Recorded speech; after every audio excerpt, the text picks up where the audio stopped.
It was disgusting. I mean, I'll summarize it. We don't need to go through all of them. I'll try to pull up some other highlights that I have on the back burner. They're going after Pete Hegseth, who's Secretary of Defense, tapped for Secretary of Defense. Let me just make sure I'm not making a mistake on that. Secretary of Defense, and it's Pete Hegseth. Don't want to make a mistake. When we made a mistake on the Medal of Secretary of Defense, okay, Trump's Defense Secretary. We made a mistake on a Medal of Freedom versus the Medal of Valor. Our locals community and Rumble community were on our back, and rightly so. The tap for Secretary of Defense, he's going to manage the military, and there was lots of talk about doing an audit, lots of talk about Pete Hegseth's infidelity, lots of talk about what they like to pretend is not an anonymous complaint, but it's anonymous to people who don't know who the complainant is, about his alleged sexual impropriety at a hotel at a conservative convention back in 2017, manufactured into an accusation of impropriety, assault of the sexual nature. I listened to the highlights. So, I mean, Duckworth got on my nerves more than what's her name? The Hawaiian one. When I was growing up and I used to watch these things with my father, and he said, this is a dog and pony show. It's for grandstanding. They don't really care about anything. They just want to get their sound bites in there. I didn't really understand it back then, but holy hell do I understand it right now. Some of it was so damn insulting. Some of it was so damn demeaning, degrading, that you have people out there the people in the Senate weighing in on Pete Hegseth's ability, credentials to be Secretary of Defense, because they were asking him, like, how many people have you managed? How many corporations have you been involved in that would grant you or give you the requisite credentials to be Secretary of Defense? This is a man who served. This is a man who has, other than the infidelity, which is a whole bag of hypocrisy that we're going to get into, they're trying to undermine his ability, his credentials to be Secretary of Defense. I guess I have to. We're going to go through what's her faces. We're going to go through Duckworth first, because it is enough to make you want to vomit, and it's enough to make you realize we're governed by idiots. We're governed by idiots. Listen to this. I'll stop through this periodically. This is my personal repulsive highlight of the day, and I'm going to pull up Hirono afterwards, and then we're going to pull up some jokes. But listen to this. Senator Duckworth, you are recognized. Thank you, Mr. Chairman. And also, Secretary Mattis had to have this waiver as well. By the way, pay attention to how long she grandstands for before asking her first disingenuous, dishonest question. It's an amazing thing. I know that I'm prone to viewing Democrats as lying, dirty, rotten scoundrels. I just want one of them to prove me wrong. I'm waiting for it. Mr. Hegseth, this hearing is about whether you are qualified to be Secretary of Defense. And one of the qualifications, to answer my colleague's question, is to actually win the votes of every member of this committee and to be confirmed by the United States Senate.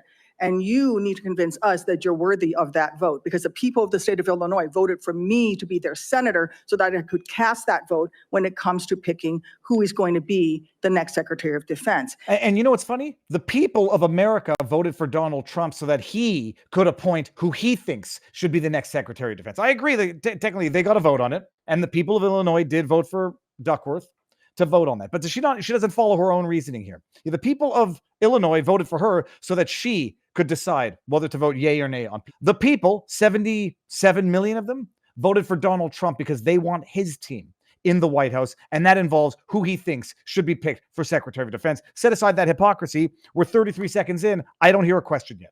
This hearing now seems to be a hearing about whether or not women are qualified to serve in combat. That's because you don't stop asking the question of Pete Hegseth. It's not because of him. It's because of you. So it's good. Hijack the hearings, make it all about statements he made about women serving in combat, statements that not many people, if they stop to think about it, would really disagree with. That by and large, if you have certain physical thresholds for criteria to fight, some women will pass it, but by and large, men will pass it way more often than women. Okay. And not about whether or not you are qualified to be Secretary of Defense. And let me just say that the American people need a SecDef who's ready to lead on day one. You are not that person. Our adversaries watch closely during times of transition, and any sense that the Department of Defense that keeps us safe is being steered by someone who's wholly unprepared for the job puts America at risk. And I am not willing to do that. She's not willing to do that. By the way, they've got a demented, absentee, lame duck president, and the world is falling to pieces. Does she not put that together? I don't know. Having someone who's unfit for the job in a position of weakness is bad for me. I'm not willing to do that, but I wholeheartedly support Joe Biden and the way the world is falling apart under his absentee, incompetent, degenerate, mentally unfit leadership. That in mind. By the way, what are we at now? We're at a minute. I haven't heard a question yet. Mr. Hegseth, I want you to try to explain to the American people, this committee, who have to vote for you, and to our troops who are deployed around the world, why you are qualified to lead the Department of Defense. By the way, do you notice that she got a whole written statement? You're going to see her flipping through this the entire time. You think her mind is made up? You think these are sincere, genuine questions to get information to allow her to come to, the proper? No. This is motivated reasoning by a partisan hack who came with a foregone conclusion, and nothing is going to change anything. She wants her grandstanding. She wants her moment. She wants her sound clip. Her decision is made. And now it's just a question of asking the questions to justify that foregone conclusion. Maybe not even to her, because who the hell knows what she thinks, but to her constituents. We already know that you've only led the largest, a 200-person organization. We already know that you so badly mangled a budget that after organization. We already know that you so badly mangled a budget that after you left, they had to bring in a forensic accountant. A forensic accountant. This is all a lie, by the way. This is a lie based on other evidence that was submitted. They're trying to make him look like he mismanaged the funds of the not-for-profit that he was working for. It's all a lie. And by the way, you need to have an accountant. I think certain corporations by law are required to have audits. So a forensic audit is an audit. It's not an evidence of wrongdoing, but these filthy scoundrels can't ask a question without loading it with bullshit accusations. To figure out what went wrong. And that the largest budget you ever managed was about $18 billion. That is about 18 billion. 51,560 times lower than the Department of Defense budget of $825 billion. $16 million. I think she doesn't even know what she's saying here at this point. I think she just said $18 billion. Now she's down to $16 million. Is 51,560 You can't read your own stupid statement, smaller than the defense budget. Please describe to me, Mr. Hegseth, you talk about... By the way, we are a minute and 55 seconds in. She hasn't asked a question yet. Audit. Please describe to me a time or an organization when you led underwent an audit. Because you say you're going to hire smarter people than you to run this audit. I'm not asking you to be an accountant. I'm not asking you to be an accountant. I want you to be able to tell me what kind of guidance will be given to those employees, what will happen whether or not you pass that audit. Have you led an audit of any organization? Yes or no? We are 2 minutes and 18 seconds into this unhinged tirade. And now she got her first question. I'm not asking you to be an accountant, but have you led an audit? I don't want a long answer. Yes or no. Have you led an audit of any organization? This is the face of a man like, I can't believe I have to sit here and be subjected to this. Which you were in charge. Senator, in both of the organizations I ran, we were always completely fiscally responsible. Yes or no, did you lead an audit? And the way yes or no, did you lead an audit? Stated, yes or no? Complete You can't answer this question. Yes or no, did you lead an audit? Does this makes anybody else want to puke? Do you not know this answer? Senator, every part of my leadership organization has been admitted. I will take that as a no. What were the findings? So there were no findings because you've never led an audit. What guidance did you give the auditors? None, because you've never led an audit. No. But you're not an accountant. I don't expect you to be an accountant. Nobody expects you to be an accountant, Mr. Hegseth. What we expect is for you to understand the complexity of this Pentagon budget process that is absolutely necessary to outfit our warfighters.